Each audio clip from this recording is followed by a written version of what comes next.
بسم اللہ الرحمن الرحیم۔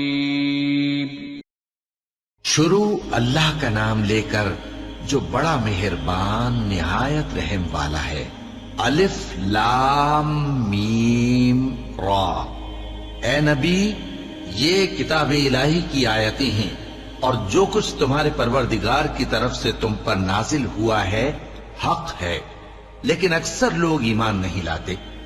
اللہ وہی تو ہے جس نے ستونوں کے بغیر آسمان جیسا کہ تم دیکھتے ہو اتنے اونچے بنائے، پھر عرش پر جلوہ افروز ہوا اور سورج اور چاند کو کام میں لگا دیا۔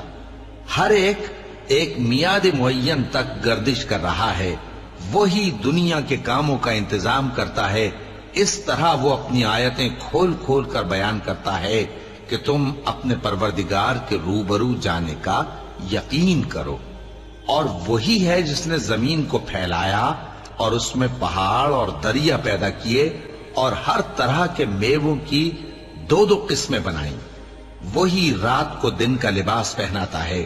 غور کرنے والوں کے لیے اس میں بہت سی نشانیاں ہیں۔ اور زمین میں کئی طرح کے قطعات ہیں ایک دوسرے سے ملے ہوئے، اور انگور کے باغ اور کھیتی اور کھجور کے درخت۔ بعض کی بہت سی شاخیں ہیں اور بعض کی اتنی نہیں ہوتی، باوجود کہ پانی سب کو ایک ہی ملتا ہے۔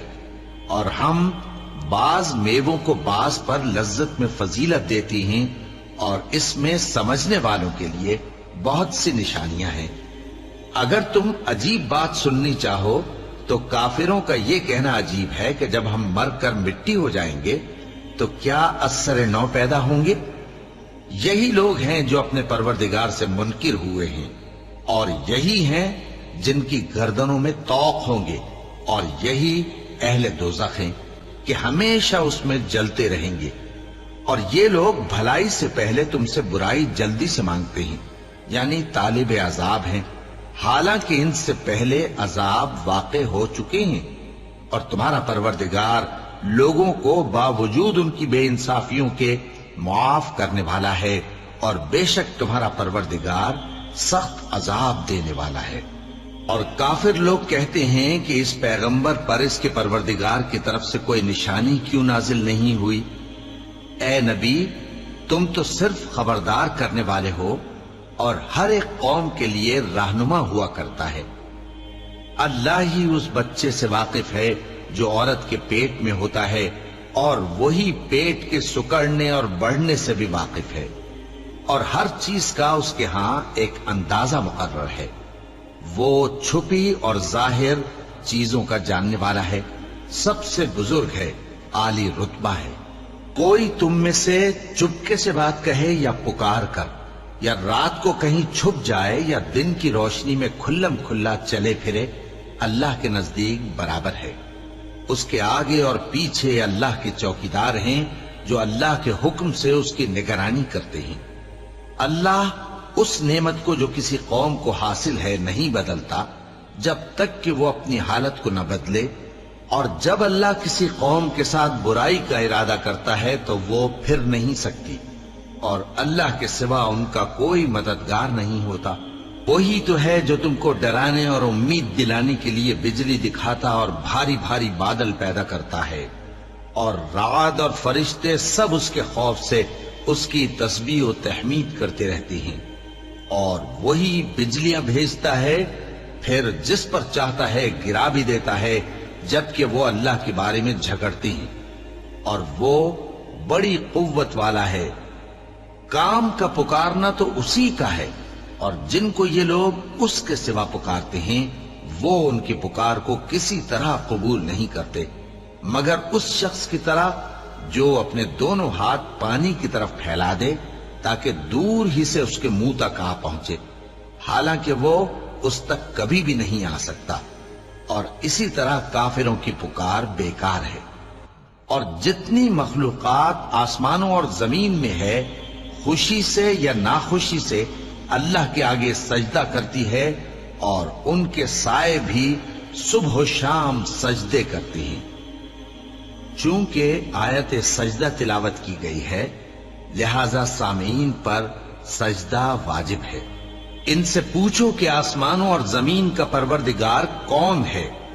تم ہی کہہ دو کہ اللہ۔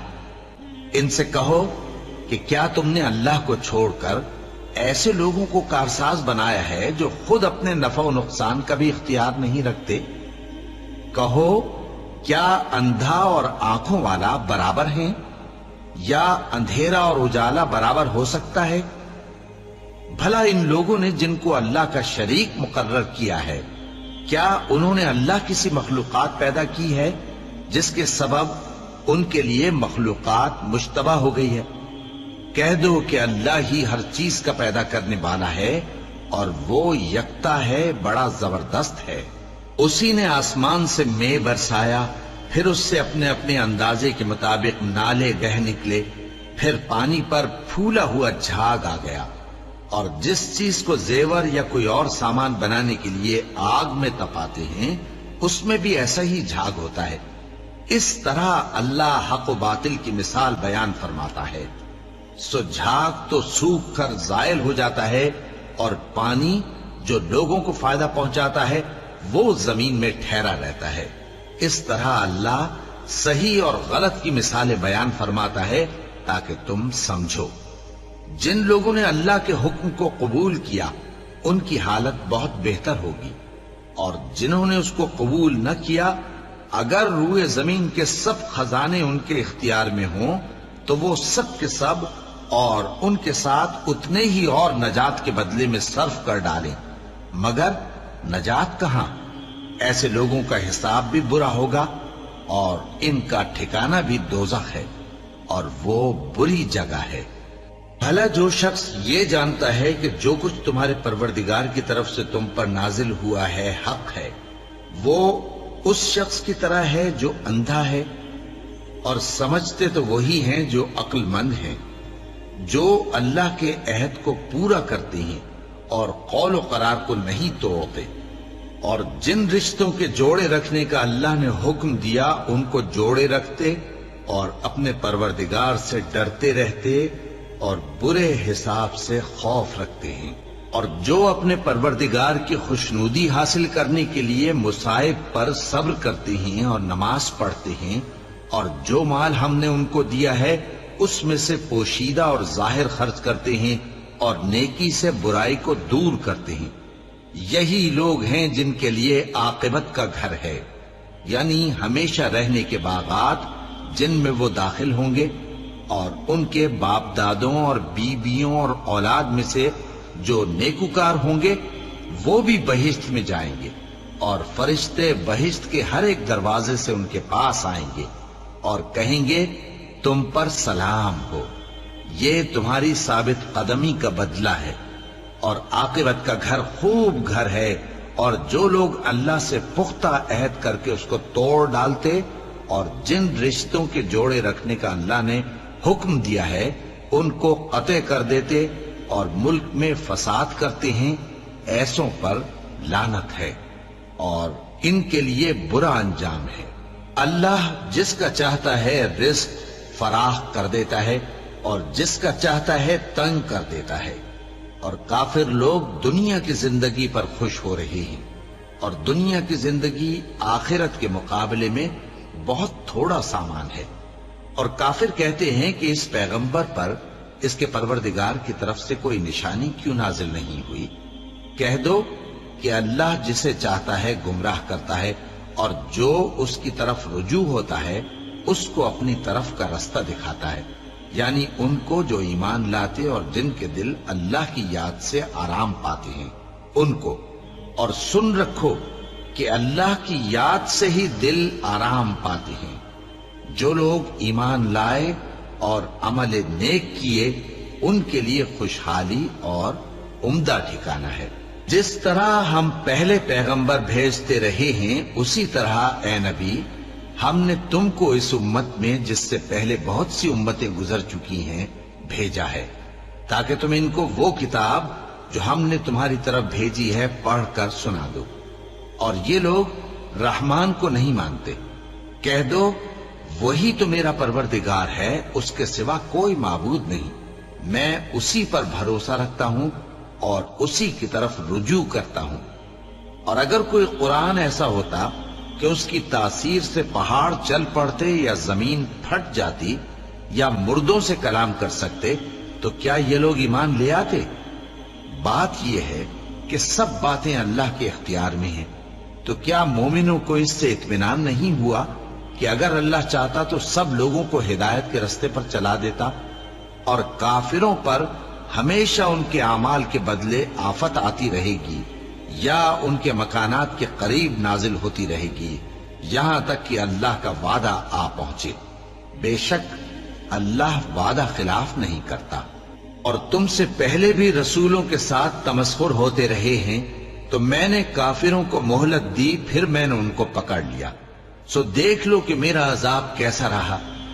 تو کیا وہ جو ہر شخص کے اعمال کا نگراں و نگہبان ہے، وہ بتوں کی طرح بے علم و بے خبر ہو سکتا ہے؟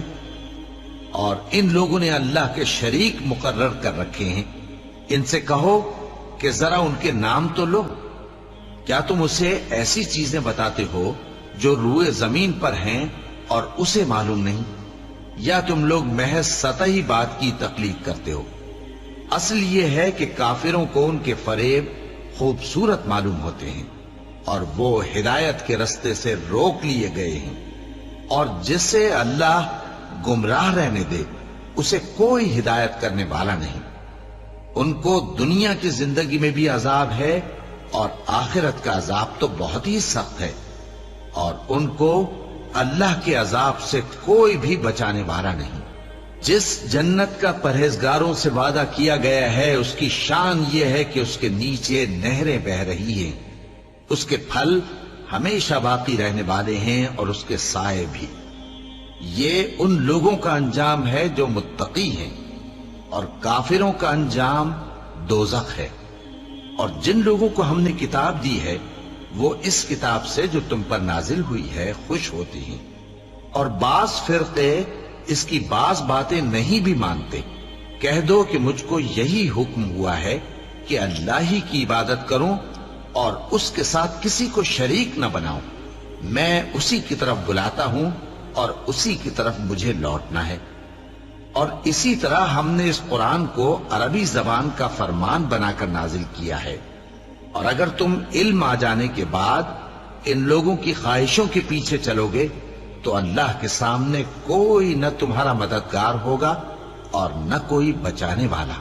اور اے نبی، ہم نے تم سے پہلے بھی پیغمبر بھیجے تھے اور ان کو بیویاں اور اولاد بھی دی تھیں، اور کسی پیغمبر کے اختیار کی بات نہ تھی کہ اللہ کے حکم کے بغیر کوئی نشانی لے آتا۔ ہر حکم قضا کتاب میں لکھا ہوا ہے۔ اللہ جس چیز کو چاہتا ہے مٹا دیتا ہے اور جس کو چاہتا ہے باقی رکھتا ہے، اور اسی کے پاس اصل کتاب ہے۔ اور اگر ہم کوئی عذاب جس کا ان لوگوں سے وعدہ کرتے ہیں تمہیں دکھائیں، یعنی تمہارے روبرو ان پر نازل کریں، یا تمہاری مدت حیات پوری کر دیں، یعنی تمہارے انتقال کے بعد عذاب بھیجیں، تو تمہارا کام ہمارے احکام کا پہنچا دینا ہے اور ہمارا کام حساب لینا ہے۔ کیا انہوں نے نہیں دیکھا کہ ہم زمین کو اس کے کناروں سے گھٹاتے چلے آ رہے ہیں، اور اللہ جیسا چاہتا ہے حکم کرتا ہے، کوئی اس کے حکم کا رد کرنے والا نہیں، اور وہ جلد حساب لینے والا ہے۔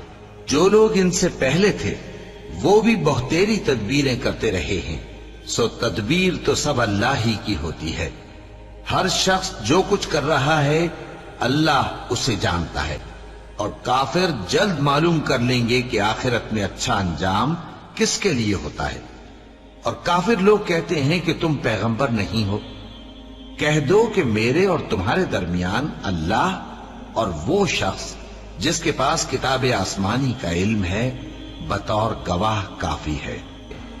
صدق اللہ العظیم۔